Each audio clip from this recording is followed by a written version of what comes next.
Hey y'all, my name is Adrienne and I make tutorials on video editing. If you'd like additional editing resources for free, check out the link I have in the description box down below. In this video, I'm going to go over 5 beginners editing mistakes that I want you to avoid at all costs. If you can, you're going to see a huge improvement in your edits.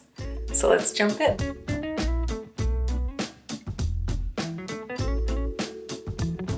Number 1, perhaps the least exciting and least sexy mistake I want you to avoid is disorganization. If you have files scattered all over your computer when you're ready to sit down and edit, it is going to slow you way down. I have one folder structure for my YouTube tutorials, and I use that every single time. All of my footage is stored in the same place. And so when I'm ready to edit, I can just import that folder structure into my project and go from there. Don't overuse transitions.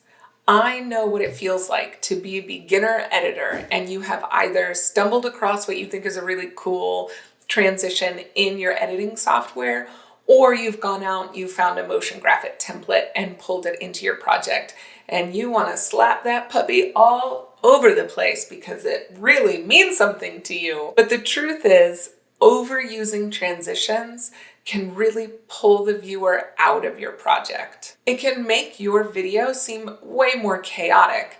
And if that's a choice, then you need to make that choice intentionally. But if that's not what you're going for, it would be a real problem. Remember, a smooth, clean edit takes restraint, it takes finesse, it takes a really critical eye, and it shows real confidence in your own skill set. Something that is really important for you to pay attention to is skin tone when you are color grading. The last thing that you want to do is slap a LUT on top of your project and have your colors look like a rainbow threw up all over it. You always want skin tones to look nice and natural. Use your scopes. Use the skin tone line in your vector scope YUV, and also just look at it with your own 2 eyes. Is this the way you look in real life? That is more often than not what it is you're going for.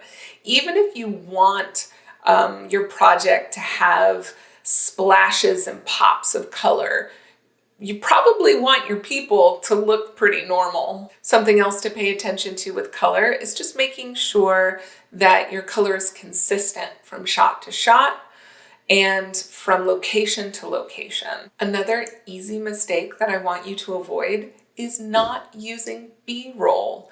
B-roll can hide all of your cuts. It can hide a host of mistakes, and it will illustrate whatever it is that your A-roll is talking about.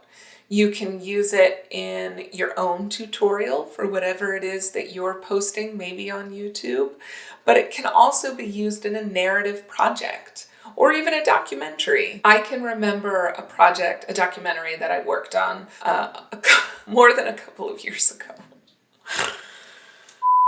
I can remember a documentary that I worked on kind of a long time ago, and I was recording in a location where I had zero control.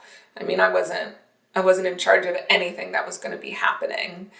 And I was filming people and I was also filming animals. And I used so much B-roll of those animals in order to cover any of the strange edits that I had to make due to the circumstances of being in this location where I had no control. I couldn't ask anybody to do anything. It was really important for me to capture more B-roll than I thought I would need so that I could use it to cover up all of those edits. And in the end, it worked really well. It was a really great documentary short. It screened at film festivals and it even won some awards. And finally, the last mistake that I want you to avoid: ignoring the 180 rule. What the hell is the 180 rule? When you are on location and you're recording, the 180 rule says if this is your action, you can have the camera here, over here on this side of the action, all the way down to 180 degrees from your starting point. But you don't want to put the camera from this angle and then cross that 180 degree line and put it on this side. Now, maybe you're an editor on a project and you received some footage and the people who were shooting just really got as much coverage as they could get. So they wound up crossing the 180 degree line while shooting. And now it's your job to make sense of all of this footage. Maybe you're putting together a montage or something. Do not ignore the 180 degree rule. It will disorient your viewers. They'll lose the sense of space, of where they are in space in your video. As you become a more advanced editor, this is a rule that you could intentionally break if you wanted to, but I would not encourage you to do that fresh out of the gate. Practice following the rule first before you make the decision to break it. And that's it for me. Those are 5 really straightforward beginner's editing mistakes that I want you to avoid.